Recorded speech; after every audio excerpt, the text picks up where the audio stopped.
This is a 1986 Group A Ford Sierra RS Cosworth rally car.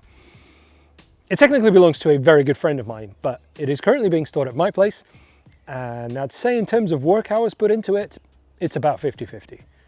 I'm sure he would heavily disagree with that, but again, he's not here right now, we're all on lockdown, so as far as I'm concerned, it is mine indefinitely. Squatters' rights and all that. All jokes aside though, it is a project that's very close to my heart, so I thought, what better time than now to give you guys a tour. Things we think we know about its history. We believe it was built in Scotland by a chap called Andrew Miller, or at least that was the name on the original race seats.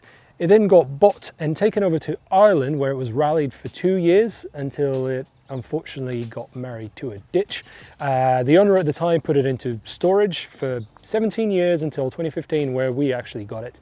During the time that it was in storage, a lot of bits mysteriously went missing, including the badges and everything. Ironically, one thing that didn't disappear was the set of tyres that was on the car at the time of the accident.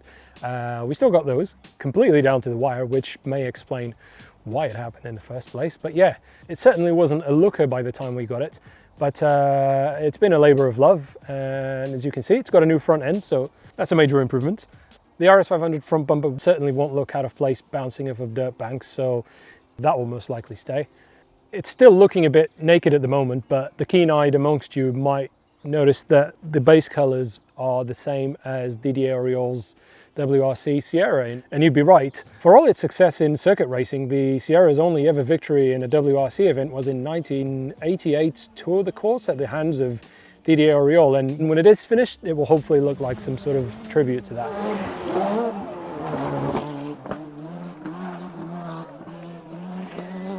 It's got a 2-litre Cosworth lump in it. Literally, this is the block that made Cosworth back in the day. It's got a T3 turbo, which for rallying, the T3 seems to be the one to go for. 450 brake horsepower was the official figure at the dyno. We're pretty happy with that, considering it was in a slumber for 17 years. Not sure we want to go much higher than that, to be honest, but you never know. It has a T5 gearbox, which is more than solid enough for this rear-wheel drive version, to be honest. New radiator, new wishbones, basically in each corner. We had to weld some new seat bars and install some in-date seats. The fuel tank was taken out and cleaned. We discovered that the piping wasn't high pressure piping, it was just standard one. And just when we thought we'd dodged that bullet, the car actually caught on fire due to a live wire near the fuel tank when it was on the dyno. So quick action, we managed to put it out pretty quickly, so that was fun. It's got a limited slip diff, which we have every reason to believe is a genuine Ford racing part. The side exhaust, yeah, repaired that, and wow.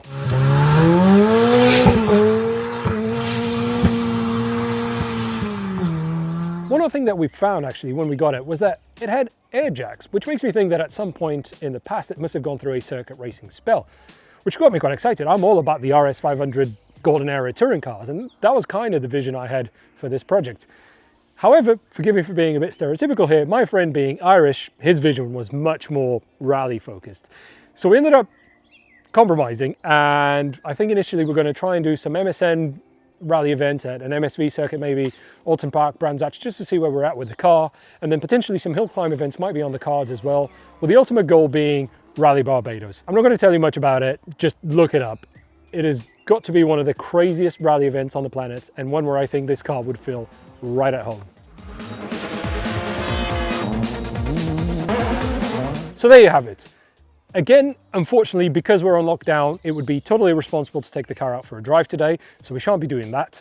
However, if you would like to see it in all its flame-spitting glory at some point in the future, do let us know below in the comments, and we'll endeavour to do a more in-depth video of the car in its natural habitat, shall we say.